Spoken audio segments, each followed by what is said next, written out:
오늘 베드로전서 3장 18절부터 22절까지 말씀으로 하나님 앞으로 나아가자, 하나님 앞으로 나아가자, 이런 제목으로 말씀의 은혜를 나누고자 합니다. 우리가 하나님의 자녀로 산다는 것이 무엇일까요?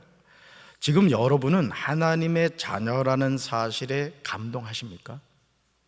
신앙생활을 오래 하게 되면 우리는 자연스럽게 나타나는 병폐가 있는데, 우리가 감동해야 할 사실에 관하여 무감각해진다는 겁니다.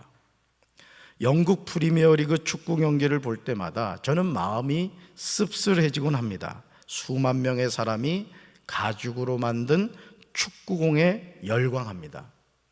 어느 선수에 의하여 축구공이 골문으로 들어가면 경기장이 떠나갈 듯이 거의 광적으로 함성을 지릅니다.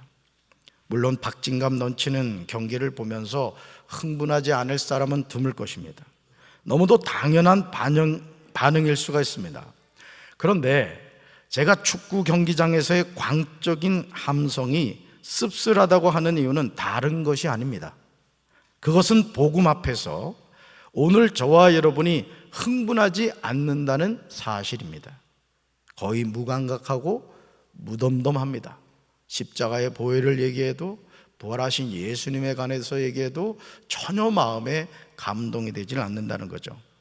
사랑하는 성도 여러분, 누군가는 축구 경기는 경기일 뿐이라고 할 겁니다. 물론 저도 그 말에 동의합니다. 그러나 오늘 주님의 몸인 교회 안에서 복음 때문에 열광하고 있습니까? 복음 때문에 자신의 가슴을 치며 탄식하고 있습니까? 원수마귀가 오늘 믿는 성도들에게 심어놓은 교묘한 술수 가운데 하나가 신앙과 생활을 이원화하는 겁니다. 신앙과 생활을 이원화한다는 거죠. 신앙은 신앙이고 생활은 생활이라는 겁니다. 신앙과 생활을 하나로 보는 것이 아니라, 하나로 보는 것은 현실적으로 맞지 않다, 이렇게 주장을 합니다. 그러나 신앙이 생활이 되지 않고 생활이 신앙이 되지 않으면 우리는 하나님의 자녀가 아닙니다. 예수님이 가장 싫어하신 부류의 사람들은 외식하는 자였습니다. 여러분, 외식이 무엇입니까? 밖에 가서 밥 먹는 게 외식입니까? 물론 그것도 외식이긴 합니다만은, 여기서 말하는 외식이란 겉만 보기 좋게 꾸미어 드러냄입니다. 바깥쪽을 장식함이며 또한 그런 장식입니다. 내면이 없는 모습을 뭐라고 한다? 외식이다, 이렇게 표현합니다. 예수님은 복음서에서 22번에 걸쳐서 외식하는 자에 관하여 말씀하셨습니다. 마태복음에서 14번 언급하셨고, 마가복음에서 3번 언급하셨고, 누가복음에서 5번 언급하셨습니다. 요한복음에는 나오지 않습니다. 그렇다면 예수님이 말씀하시는 외식하는 자는 누구일까요? 마태복음에서 예수님은 구체적으로 언급하시는데 서기관들과 바리새인들입니다. 특히 마태복음 23장에서 화 있을진저 외식하는 서기관들과 바리새인들이여, 구체적으로 말씀하시며 무려 6번에 걸쳐서 언급하고 있음을 보게 됩니다. 사랑하는 성도 여러분, 예수님 당시의 서기관들과 바리새인들은 유대인들로부터 존경받는 사람들이었습니다. 그런데 정말 놀랍게도 마태복음 22장 18절에서 예수님은 그들의 악함을 아시고 어찌하여 나를 시험하느냐고 말씀하십니다. 마태복음 23장에서 예수님이 서기관들과 바리새인들을 책망하시면서 하시는 말씀이 정말 두렵습니다. 우리는 영적으로 깨어 분별해야 될 줄로 믿습니다. 예수님의 말씀을 주목해서 들으시길 바라요.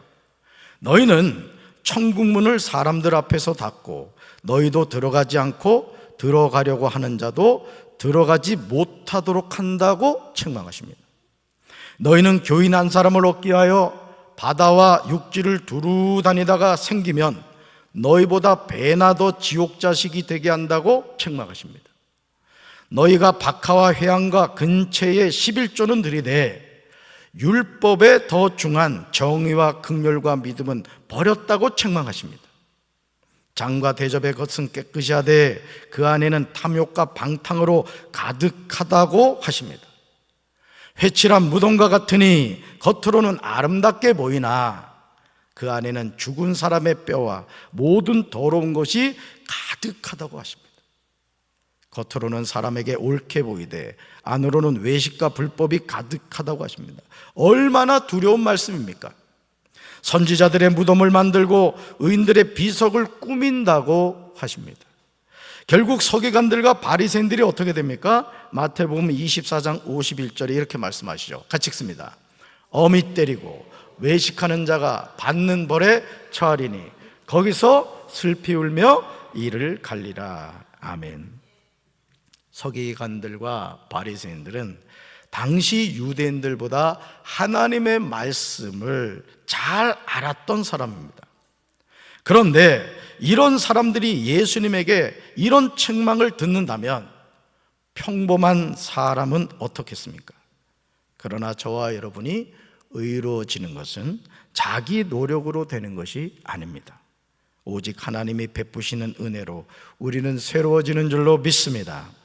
베드로전서 2장 11절에서 베드로는 본도, 갈라디아, 갑바도기아, 아시아와 비두니아에 흩어진 나그네와 같은 택하심을 받은 자들에게 당부하고 있습니다.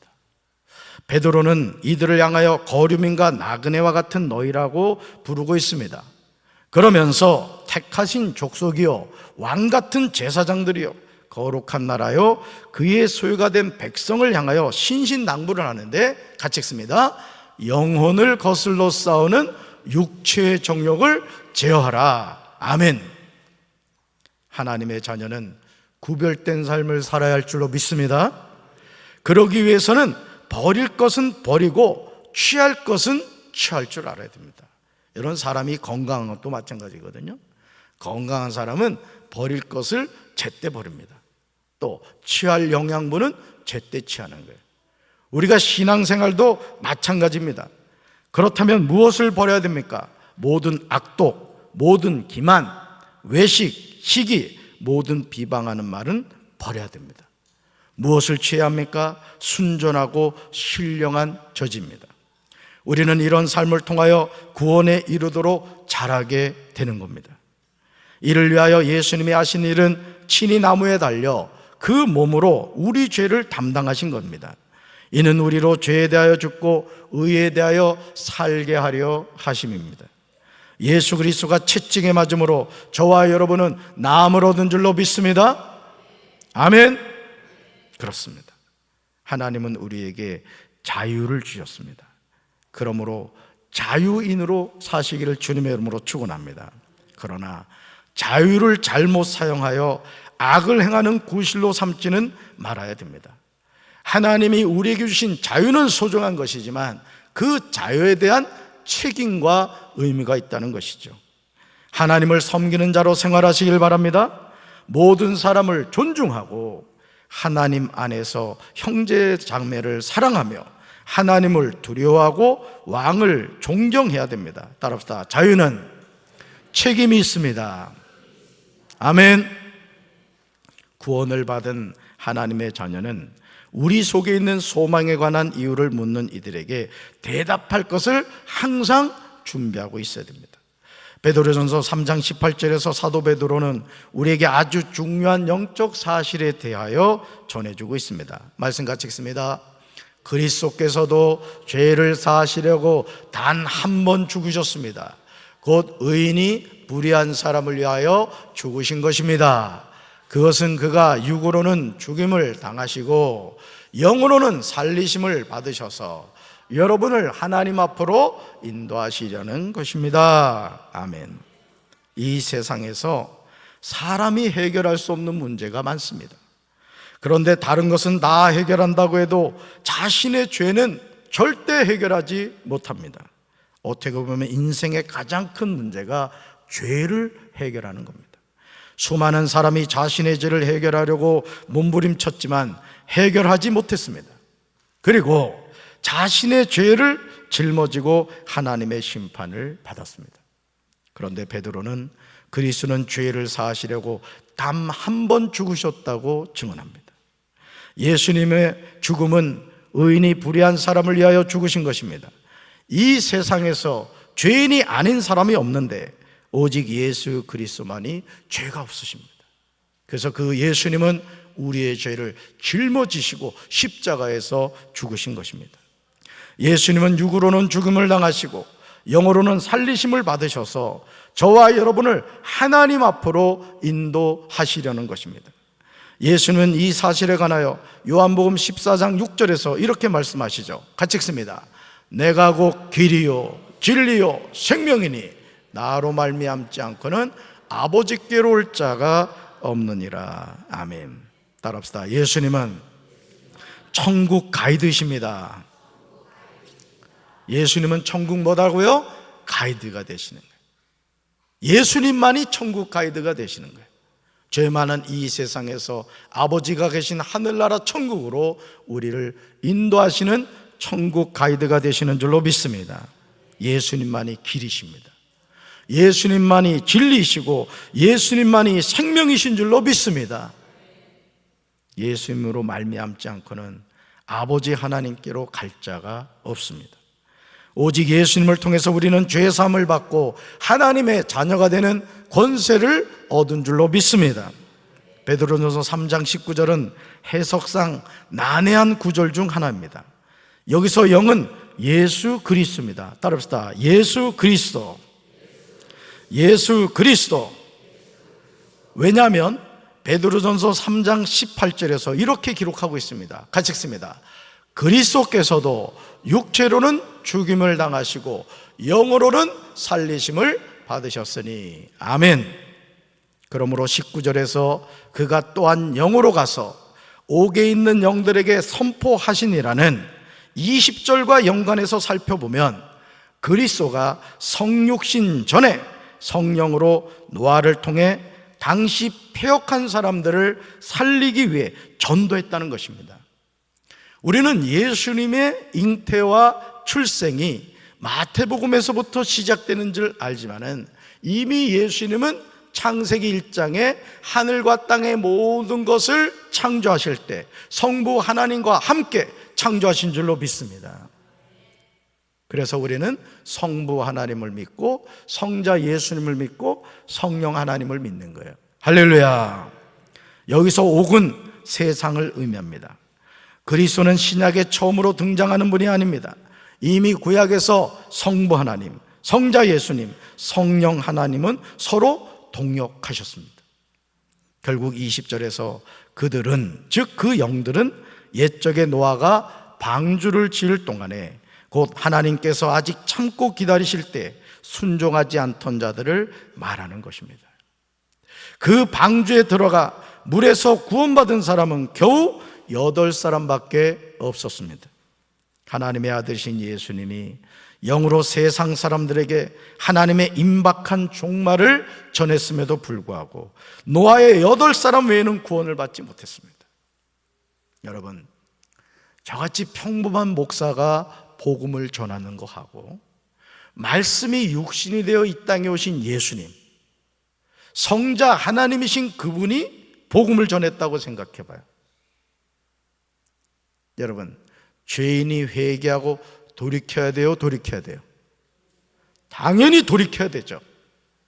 근데 예수님이 어디서 죽었죠? 십자가에. 누가 죽였죠? 유대인들이 죽였습니다. 그래서 저는 목회를 하면서 제가 깨닫게 되는 게 뭐냐면, 저는 우리 사랑하는 성도 여러분들이 체험적인 신앙을 갖게 되길 바랍니다. 하나님의 음성 듣게 되길 바라고 하나님의 말씀하시는 그 말씀을 깨닫게 되시길 바라요. 그러나 혹여나 내가 체험적인 신앙이 아니라 할지라도 하나님의 말씀이 진리이고 하나님의 말씀이 생명이고 나는 그 말씀에 기록된 예수님을 믿는다는 바른 믿음의 고백을 가진다면 여러분 승리하게 될 줄로 믿습니다.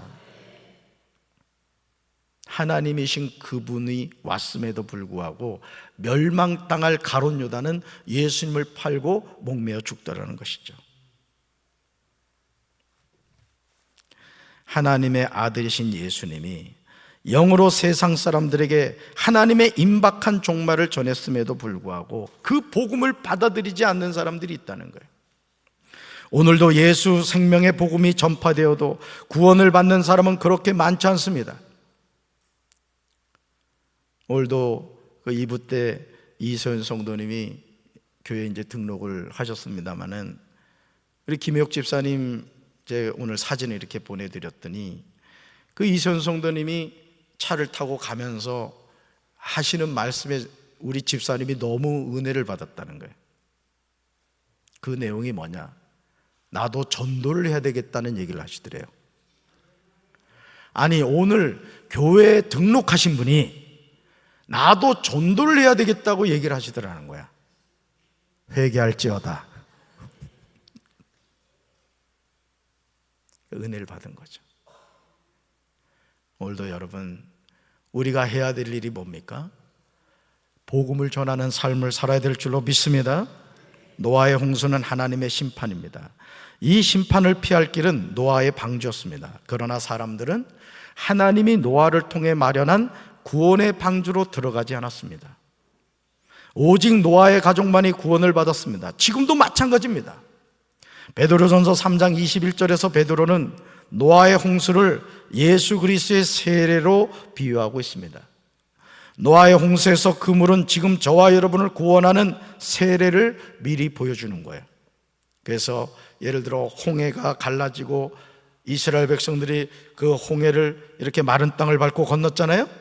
그것을 바울은 세례로 이렇게 접근해서 설명합니다.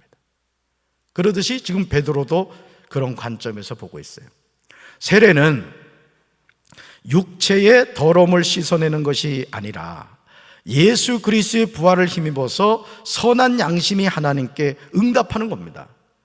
그러니까 단순히 세례를 집례하는 목사가 머리에 물을 끼얹는다고 세례가 아니라 내가 예수 그리스도가 나의 구세주임을 고백하고 그 주님이 나를 죄에서 구원해 주셨고 그 예수님이 사흘 만에 다시 부활하셨음을 믿습니다. 이 고백이 있어야 된다는 거예요.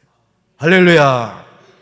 요한복음 3장 5절에서 예수님은 바리새인 니고데모에게 분명히 말씀하십니다. 같이 읽습니다. 예수께서 대답하시되 진실로 진실로 내게 이르노니 사람이 물과 성령으로 나지 않으면 하나님의 나라에 들어갈 수 없느니라. 아멘. 여기서 물은 세례와 관련해서 볼 수가 있습니다. 그러므로 물과 성령으로 난다는 것은 세례 요한의 세례와 예수님의 성령 세례라고 하겠습니다. 노아의 홍수는 어떤 사람에게는 하나님의 무서운 심판의 증표가 되었고 어떤 사람에게는 구원의 증표가 되었습니다. 노아의 8 식구에게 물은 구원의 방주를 뜨게 하는 역할을 했어요. 하지만 노아의 방주 밖에 있던 사람들은 물에 빠져서 다 죽었습니다.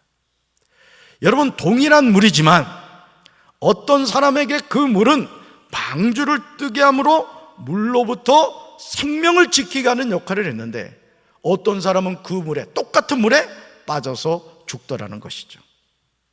그렇다면 우리를 구원하는 표가 되는 세례는 무엇입니까? 베드로전서 3장 21절 하반절에서 베드로는 세례의 의미를 정확하게 정의하고 있습니다. 우리가 명심해야 하는 내용이에요. 같이 읽습니다. 세례는 육체의 더러움을 씻어내는 것이 아니라 예수 그리스도의 부활을 힘입어서 선한 양심이 하나님께 응답하는 것입니다. 아멘. 그래서 세례를 부활절이나 성탄절에 주는 이유는 뭐냐면 많은 성도 앞에서 고백하는 거예요.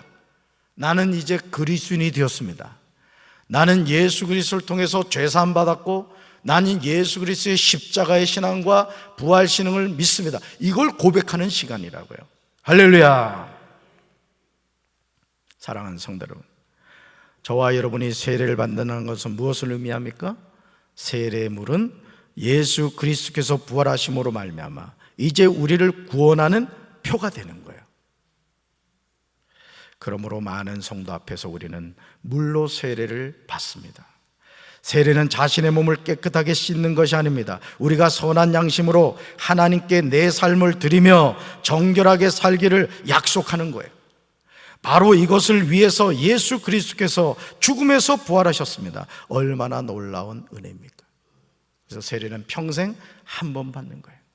그렇기 때문에 여러분이 이 세례의 의미를 바로 깨닫고 나는 죽고 내 안에 예수님이 사셨다는 이 믿음의 고백을 하며 살게 되기를 주님의 이름으로 축원합니다. 그러므로 하나님의 은혜를 우리에게 베푸신 예수 그리스도는 지금 하늘에 올라가셔서 하나님의 오른편에 앉아 계시며 모든 천사와 권세와 능력을 다스리고 계십니다. 우리는 이 이름을 의지하여 하나님 앞으로 나아갑니다. 저는 우리 사랑하는 성도 여러분들의 삶에 이 세례의 바른 의미를 깨닫고 하나님이 나에게 베푸신 이 구원에 똑같은 물에도 어떤 사람은 구원을 받았지만 어떤 사람은 빠져 죽었다는 사실을 기억하며 나는 과연 어떤 자리에 있는가? 나는 빠져 죽는 영혼인가? 아니면 구원받는 영혼인가? 우리 가정은 지금 물에 빠져 죽어가고 있는가? 아니면 우리 가정은 구원의 방주를 통해 살아나고 있는가?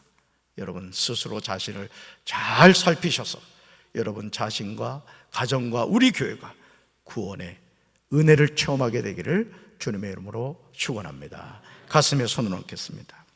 사랑의 주님, 오늘 우리가 사나 죽으나 하나님의 것인 줄로 믿습니다. 우리가 하나님 앞으로 나아가 하나님의 은혜를 사모하며 믿음 안에서 승리하는 삶을 살게 도와 주시옵소서. 이 시간 우리에게 남기춘 장로님 은퇴 차나 예식을 하려고 합니다. 성령님 이곳에 함께하여 주셔서 이 예식을 통하여 우리 사랑하는 장로님과 권사님 마음속에 주님의 위로하심과 은혜가 충만케 하옵소서. 예수님 이름으로 기도합니다. 아멘.